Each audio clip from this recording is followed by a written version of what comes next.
inang hinayo. Hindi pa tapos kumain ng anak ko, kinuha na. Saan ka naman nag-birthday yung bata na? Diyos ko, isang oras, pagbibigyan ka? Putang ina, dapat hindi nyo nalang pinagbigyan ng anak ko rito eh. Sakit pala sa dibdib, no? Pati anak mo magsusorry. Sorry ma'am, it's my fault. You know, 1 hours is not enough. Putang ina, gago. Hindi pa tapos kumain ng anak ko, hindi pa nag-dessert. Ay, putang ina mo, Eric. Kayo ni Eva, putang ina yung dalawang mag-asawa. Aywan ko ba, sa dami-dami ng pwede yung ampunin na mga bata sa Denmark, hindi nyo lahat ampunin. Kung talagang mayaman kayo, ampunin nyo lahat ng mga bata sa Denmark. Para fair sa mundo. Sa dami-dami ng mga bata dito na umiiyak, hindi nyo ampunin lahat. Total naman, mga demonyo naman kayo, di ba? Gusto nyo magpakaanghel sa sarili kong anak. Pero yung anak ko, kinagat ang pusa! Kaya putang ina nyo! Hindi nyo man lang pagbigyan ng anak ko. Hindi nyo man lang pagbigyan na matapos yung birthday niya, makakain siya. Yung candy nandoon pa. Yung ice cream nandoon pa sa rep. Di ba napaka-unfair nyo? Bakit kapag nagpumunta ba kayo sa party, isang oras lang ba kayo lumamon? Di ba ilang oras kayo sa party bago kayo umuwi? Mga gago! Utak inutil! Mula sa Prime Minister nyo, papunta sa tagalinis ng ebak nyo. Mga bobo kayo! Yes! Alam mo, sa totoo lang, nananadya na kayo eh. Kahapon, in-ignore nyo ako doon. Sa private, putang lawyer, mayroon kayo. Alam niyo yung country nyo? Sa dami-dami ng demonyong tatay na nambubugbog ng anak, hindi nyo ampunin lahat. Magpabango kayo internasyonal kung gaano kayo ka-care sa mga bata. Pero sa totoo lang yung anak ko, nag-i-enjoy yan dito eh. 1 hours is not enough, Denmark, mama! Hindi ko alam kung bakit sinasaniban kayo ni Satanas sa tuwing nag-i-enjoy kami ng anak ko. Napaka-demonyo nyo. Ultimong pension ko, hanggang ngayon hindi pa rin kayo kumikilos. Paano nyo isisend yan? Bukas magbabayad sa SSS. Ha? In 25 years na hindi ako nakabayad sa SSS ko dahil inunay ko yung puking inang country, mayroon kayo. Ano? Paano nyo ipapaliwanag? Paano nyo babayaran bukas? Ha? How can you pay my SSS pension tomorrow in 25 years that I stay to this fucking country? How? My pension is still there. You don't have plan to transfer my pension. It's still sleeping. Are you died? Wake up! Putang ina, kahit kailan bantugan kayo. Prime Minister, kumakain ng pagkain masarap. Natutulog ng maayos. Samantalang ako sa country nyo, bullshit. It's a bullshit day. Laging bullshit. Wala ba talaga kayong kahihiyan sa sarili nyo?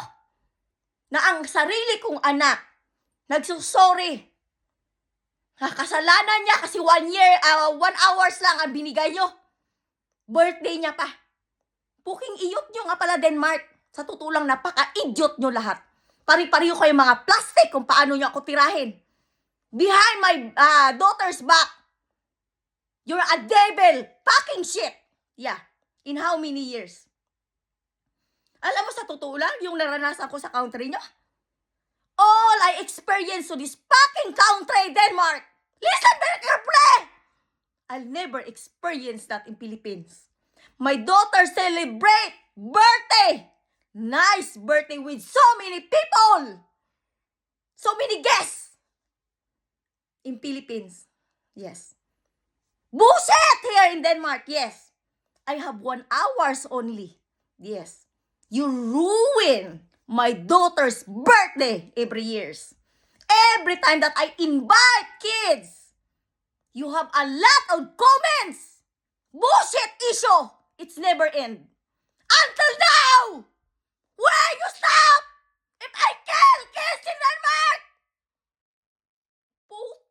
ina nyo.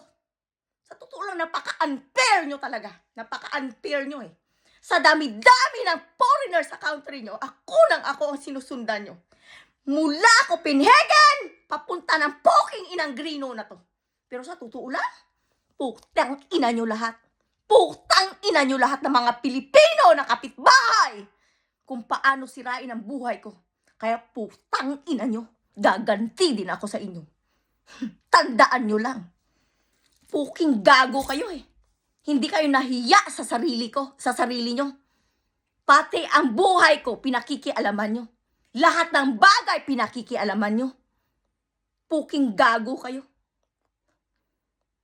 Alam mo kung mura-murahin ko man kayo minuto. Ay, Diyos ko. Wala akong pinagsisisihan sa sinabi ko. Sana nga mamatay na lang ang mga anak nyo sa gutom. O kaya sa sakit. Alam mo, sa totoo lang, nandadamay lang kayo ng buhay namin magnanay. Dapat maayos ang buhay namin matagal na. Pero putang inang country to eh. Napakaswapang! Lahat nakaswapangan at kadimunyuhan. Nasa kanila. Hinawakan kaming magnanay sa lieg. Hila dito, hila doon. Kaya putang ina nyo, tandaan nyo ha. Putang ina, itong araw na ito, hindi ako makita ng anak ko sa susunod. Kasalanan nyo. Mag-explain kayo. Dahil hindi ako magpapakamatay sa puking inang country mayroon kayo. Putang ina nyo, dati binibintangan nyo ko ng puking ina. Pakyo! Putang ina nyo, hindi nyo matanggap na napakyo ko kayo? Because you're fucking shit! Yes! Mula sa BOC kung paano nyo ako sinisira-siraan habang naglilinis, pinapahiya in public! Paulit-ulit! Gago! Pweh! Hindi ko alam kung saan kayo pinanganak ng nanay nyo. Wala kayong respeto! Ultimo sa toilet, sinisilipan nyo ako. Dito sa kwarto, ginagawa nyo akong puta! Kaya putang ina nyo! Tandaan nyo, putang ina nyo. Yung nagnanamit-namit sa akin na yan, putang ina, hihilahin kita. Tandaan mo, hihilahin kita ang putang ina mo ka. Putang ina, imungudnud kita sa kulungan. Magka-putang ina na talaga, as in. Putang ina, napakakapal ng muka. Akala mo kung sinong ang babait. Mabait ka harap. Pero, Diyos ko, demonyo, pagtalikod. Patalikod, paharap, pareho kayong mga bilat mabaho. Bilat tibay nyong hinayop kayo. Pag nag-party kayo, ilang oras kayo sa party? Hindi ba inaabot kayo ng 6 na oras? Tapos yung anak ko, birthday niya, hindi nyo mapagbigyan kahit 3 oras? My God! Gago! Prime Minister, how many times? How many hours you spend for your birthday? That you cannot give me right time for my daughter's wish. Napakahirap ba nyo pagbigyan? Is it difficult to give the time? Putang ina, napakahirap nyo kausap eh. Mula umpisa kung paano nyo ginugulo-gulo ang buhay ko. Paulit-ulit kayo ng paulit-ulit. Ano kayo, mga ulilyanin? Ulilyanin bingi! Pakyo! Tang ina! Sasabihin nyo, wala kayong magawa sa mundo? Tama, wala kayong magawa sa mundo. Wala kayong ginawa kundi siraan ako ng siraan.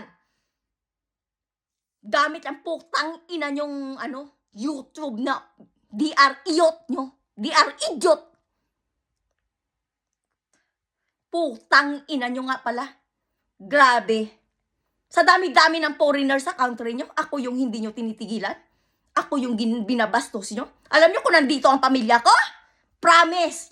Yang taga-utos na kukuha. Pakutusan ko yan. Pakukutusan ko yan. Tuturuan ko na leksyon yan. Putang inang gago na yan. Aampun-ampunin nyo yung anak ko. Tapos ipapakagat nyo sa pusa. Kung gusto yung sabuyan ng buhangin ng mata, sinasabuyan nyo yung buhangin ng mata. Putang, my God! My God, Denmark. Hindi ko alam kung anong demonyo ang nasanib sa inyo eh. Pero sa totoo, nakakaubos na kayo ng pasensya. Kung paano nyo ako bastos-bastusin, kung saan ako pumunta. Kung paano nyo ako bigyan ng poison, humanda kayo sa akin. Government to government ang kikilos. Yung pensyon ko, hindi ako luluhod sa inyo. Gusto ko kayo ang magluhod sa akin. Alam nyo ba kung anong ginawa nyo sa akin last year? Pinasilya elektrika nyo ako! Ng ilang minuto. Pinasilya elektrika nyo ako. Yes. You use electric to my head. Yes. Because you want to kill me, right? Yeah. I sleep here in how many months? Do you remember that? Can you explain to my family how you trying hard to kill me softly in many times? But I'm still lucky that I have a big family in Philippines. Kaya tandaan nyo ha. Tandaan nyo lang. Tandaan nyo lang. Tandaan nyo lang. Yung mga Pilipinang tinatago nyo, nasabi nyo namatay na silang lahat. Promise, ipapahila ko yan. Ipapahila ko yan. Kung kailangan kong talungan ng electric ang ulo niyan, gagawin ko. Alam nyo ba kung ilang beses nyo ako last year in-electrica?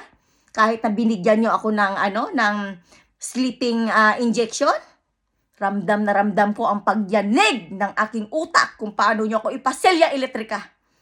Kaya putang ina nyo, Denmark, tandaan nyo, gaganti ako sa inyo. O aalis ako sa country nyo. Promise kayo mag-explain sa anak ko. Dahil napaka-idiot nyo eh. Pero tandaan nyo, yan binibingi-bingihan nyo. Ay, wala akong pakialam yan. Promise, pero yung atraso nyo sa akin, magbabayad kayo. Kaya I'm gonna be right back, Denmark. See you, fuck you.